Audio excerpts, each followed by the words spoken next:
Nascido no ano de 1914, Ignácio Rangel se formou em Direito pela antiga Faculdade São Luís. Dedicou mesmo parte da sua vida ao curso de Economia e se firmou como um dos principais especialistas de análise econômica do Brasil.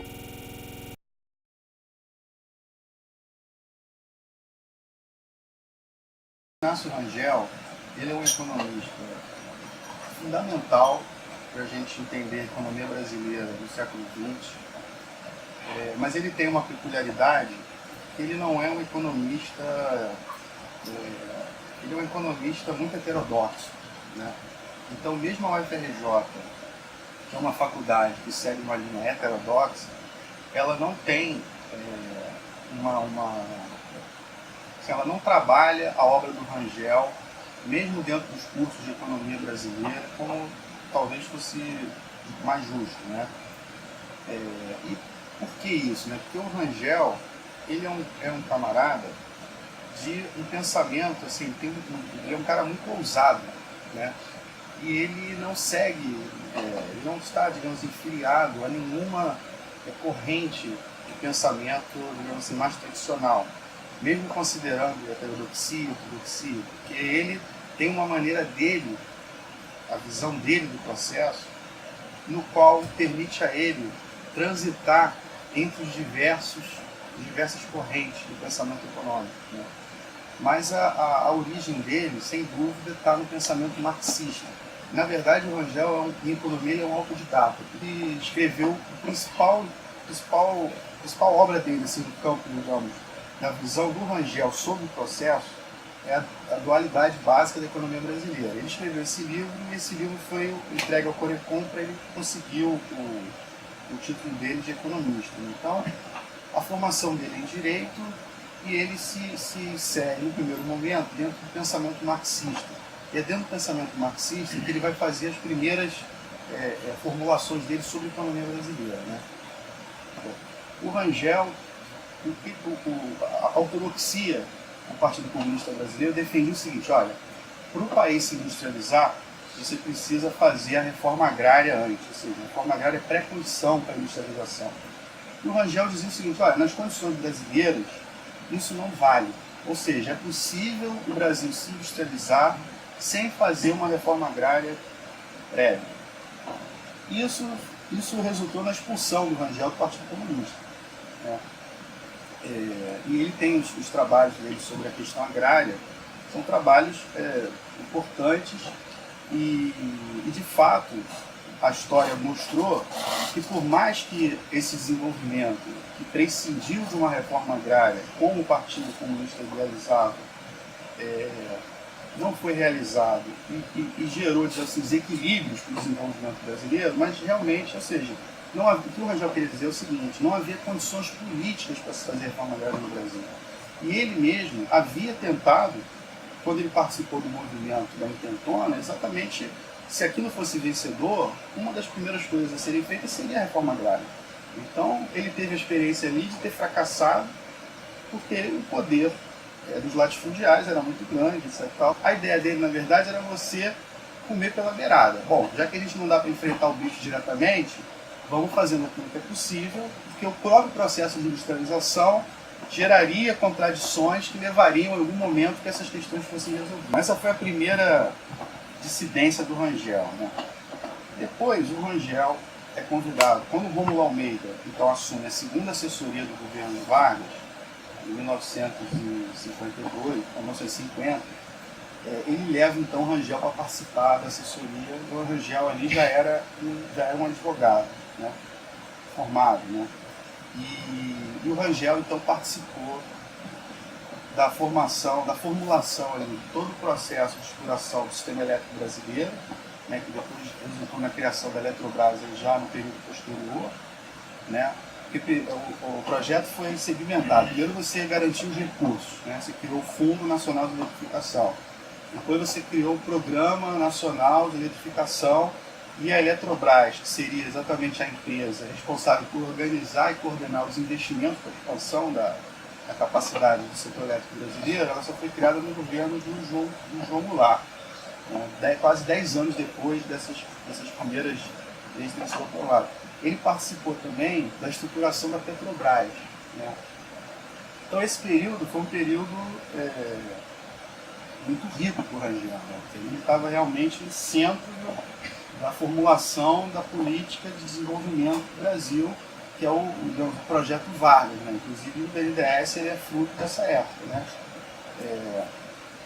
E aí quando o BNDES foi criado, o BNDES trouxe, quer dizer, recebeu uma parte da assessoria econômica do Vargas, né?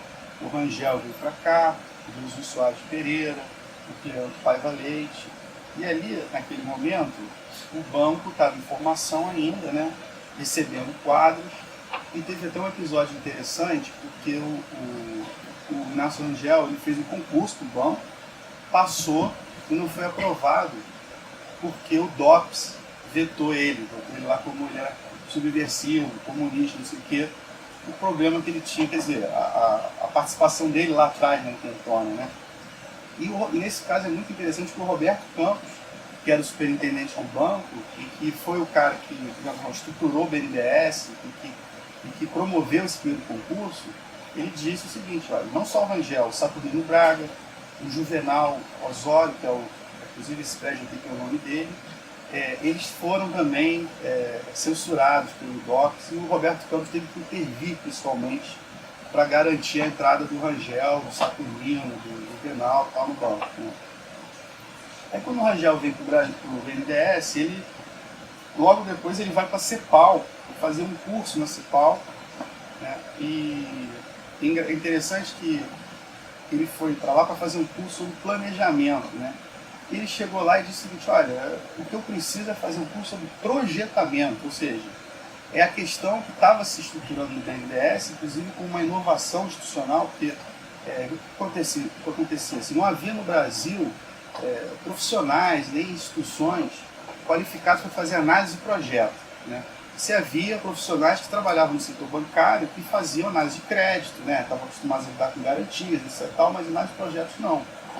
Parece que o pessoal lá se organizou e eles estruturaram um curso de análise de projetos que não estava previsto em função dessa demanda do Rangel, né?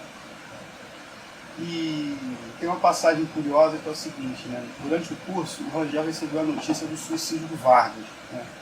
E quando ele chegou na sala de aula, tinha um professor americano e ele entrou assim, o pessoal estava num clima assim, um pouco de gozação, de não sei o quê, todo mundo rindo, e ele chegou e perguntou, mas vocês estão rindo de quê?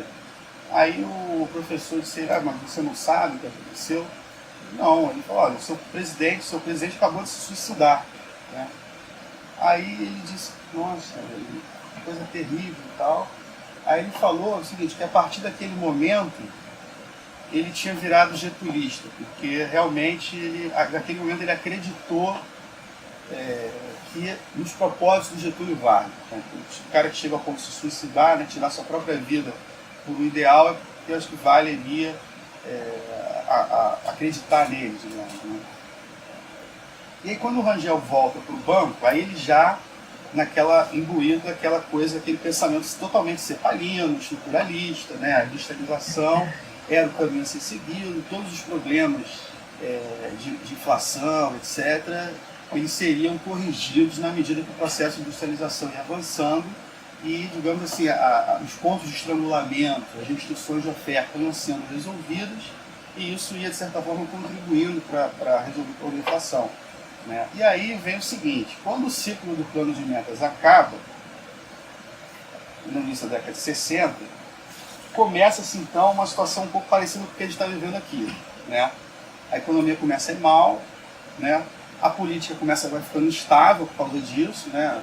E naquele momento o Rangel escreveu uma obra-prima da economia brasileira, que é a Inflação Brasileira, né? Nesse livro ele usou toda a estrutura do pensamento dele, baseado na ideia da dualidade básica, e ele propôs ali um programa alternativo que desse uma opção, porque você tinha o seguinte, ou você vai fazer o ajuste fiscal e o arroxo monetário, que é o que a gente está vivenciando hoje, e que só aprofunda a recessão, ou a gente precisa organizar um programa de investimentos que fosse capaz de tirar o Brasil da recessão ou que fosse gerador de um novo ciclo, né? E aí nesse momento ele se divide com os estruturalistas. Porque aí os estruturalistas, ele diz, né, os estruturalistas monetaristas vão fazer um acordo, né, onde a questão monetária ela entra como uma questão central. Então, na verdade, ao colocar a questão monetária como uma questão central, você estava, na verdade, inviabilizando, né, a continuidade do processo de desenvolvimento. E aí surgiram aquelas coisas das teses estagnacionistas, etc. Tal. O próprio Celso Furtado acabou embarcando nessa. E a Maria da Conceição Tavares, num evento que teve aqui no Banco Homenagem ao Rangel, ela contou uma coisa que eu fiquei sabendo aqui nesse dia. Né? Quando o Rangel falava desse pacto de estruturalistas com monetaristas, na verdade, você pode nominar esse pacto porque o Celso Furtado organizou o plano trienal, né, com base no diagnóstico estrutural, de quais investimentos precisam ser feitos e tal, e encomendou toda a parte monetária do plano trienal ao pessoal da FGV, que era o pessoal da Sumota, o pessoal do Banco Central, que é aquele pessoal que tem aquela visão ortodoxa. Então, na verdade, quando ele fez isso, ele é o cavalo de Troia, né? Ou seja, você transformou a possibilidade da continuidade de desenvolvimento, você criava obstáculos ali para aquilo continuar, porque a questão passava a ser o controle da inflação, o ajuste fiscal e essa política mais restritiva e tal, né? E aí ele escreve esse livro, onde ele rompe com essa ideia estagnacionista, de que a solução era o ajuste fiscal, o controle inflacionário, e vai defender, na verdade, que você precisava ali criar esse novo conjunto de investimentos que ele, ali em 63, ele dizia que era no setor de infraestrutura. Olha só, nós estamos hoje no Brasil discutindo que o setor de infraestrutura é, digamos, a bola da vez para puxar os investimentos. Ele já estava falando isso em 63. Em 78, quando ele escreve o Pós-Fácil, esse livro é a quinta edição, na terceira edição da inflação brasileira, ele escreve um Pós-Fácil, que já tinham passado 15 anos, né, da primeira edição, e ele faz uma análise do período desses 15 anos. Né, e é muito interessante porque ele vai, digamos, corroborando a análise que ele tinha feito em 63, e chamando a atenção para novamente que naquele momento, então, seria de fato o setor de infraestrutura puxar os investimentos, e que nesse período de 63 até o segundo PND, quer dizer, na verdade, pegando o segundo PND, ele vai dizer o seguinte: olha, no período do milagre econômico, você havia ainda, assim, reservas de capacidade ociosa, que ao você gerar incentivos para a demanda, aquilo ali seria absorvido. Né? Como foi no caso o crescimento foi puxado pelo consumo de bens duráveis e pelo consumo de imóveis, né? Construção civil e tal, puxou aquilo. E aí depois vem o segundo PND, que aí é exatamente você retomar aquela mesma lógica do plano de metas, né? Só que num sentido muito mais ambicioso. Você estava construindo ali, na verdade, um sistema industrial. O sistema industrial é uma coisa integrada, uma coisa concatenada, ou seja, para você produzir, vamos dizer, o aço é o arroz da indústria, né? Ou seja, você precisava ter uma indústria de uma siderúrgica que pudesse produzir aço para a indústria seguinte, que iria consumir esse aço a um preço compatível com a viabilidade dela. Então era uma coisa coordenada e o sistema industrial tem essa característica. Então ali no segundo PND era você exatamente estruturar, completar o sistema industrial brasileiro em território nacional. Né? E aí foi a indústria de bens de capital e a indústria de insumos básicos principalmente. E aí depois acaba esse ciclo de plano de metas do segundo PND e você começa um período de crise novamente. Né? E aí é que o Rangel, então, que sempre foi um camarada que lutou nas fileiras nacionalistas, naquele momento ele então vai dizer que a solução é a privatização. Só que aí eu acho que é muito delicado porque ele acabou sendo usado, né, para se fazer um tipo de privatização que não era a privatização que ele estava defendendo. Porque naquele momento você tinha uma crise fiscal do Estado, talvez num grau de gravidade maior do que você está vivenciando hoje. Né? Então a maneira como o Estado financiava a infraestrutura, ela era um modelo em que as concessões, era um modelo de concessões, mas de concessões a concessionárias públicas. Né? E ele falou, olha, não há mais possibilidade do Estado garantir esse financiamento por meio de avais do Tesouro Nacional. Esses avais já não valem nada, porque você compromete recursos orçamentários futuros com um aval para um determinado financiamento. Na medida que você tem vários financiamentos, esses avais vão tomando toda essa expectativa de orçamento futuro, se aqueles avais eles perdem valor, ou seja, isso aqui não está lastreado em nada. Então, ele dizia, olha, nós geramos aqui no ciclo anterior um período de forte capitalização de várias empresas, essas empresas hoje estão com capacidade ociosa, a gente precisa gerar demanda para essas empresas para que elas, com um ciclo de crescimento, essas empresas elas vão amadurecendo, elas vão trabalhando, elas vão adquirindo competências, para no momento seguinte elas serem empresas robustas, empresas fortes, inclusive com capacidade de competir internacionalmente. Então, e assim, talvez ali, o Rangel era um cara que estava sempre olhando a próxima crise. Por quê? Porque é um cara que entendia que a economia funciona a partir de processos cíclicos. Então, se o processo é cíclico, a pergunta que você faz é a seguinte: a próxima crise, ela está perto, quando a última já ficou muito longe, entendeu? Então já passou muito tempo da última. Então a visão dele era essa, assim, ele sabia que o momento da crise ia chegar, e ele então já estava pensando, na verdade, por isso que as pessoas não entendiam muito bem o que ele estava falando, porque ele não estava falando do momento presente, ele já estava falando de preocupações em relação à crise do próximo ciclo. Então ele estava sempre olhando 10 anos à frente. Porque o processo de substituição, ele dizia, o processo de industrialização brasileira por substituição de importações, ele se deu a partir de ciclos decenais. Então você tinha um período de 5 anos, onde você realizava os investimentos, e esses investimentos, uma vez realizados, quando eles eram completados, digamos, aquilo ali gerava uma queda de atividade que é natural, que ele dizia. A questão é a gente, na verdade, quando isso acontecer, já pensar no próximo conjunto de investimentos que vão impulsionar a economia no novo ciclo. Então, ele dizia o seguinte, olha, a cada ciclo você precisa criar o que ele chamava de reformas institucionais que iriam viabilizar um conjunto de investimentos do novo ciclo. Num primeiro momento, foi a Instrução 70 da SUMOP. Você fez aquelas taxas múltiplas de câmbio, aquilo ali permitiu você financiar a substituição de importações no setor da indústria de consumos duráveis. Como? Tornando os bens que você importava para construir as indústrias de bens de consumo durável, que eram bens de capital, mais baratos. Então, se por um lado você viabilizava você barateava a importação desses equipamentos, por outro lado você também dificultava a implantação desse próprio setor no Brasil. Você estava favorecendo as importações. No momento seguinte, você estruturou o plano de metas, que aí claramente é o Estado coordenando o investimento. Depois você teve a crise da década de 60 e aí veio o período do milagre econômico. E aí, isso é um negócio muito interessante. Okay? Qual foi a reforma institucional ali que permitiu o milagre econômico? Foi o Instituto da Correção Monetária. Entendeu?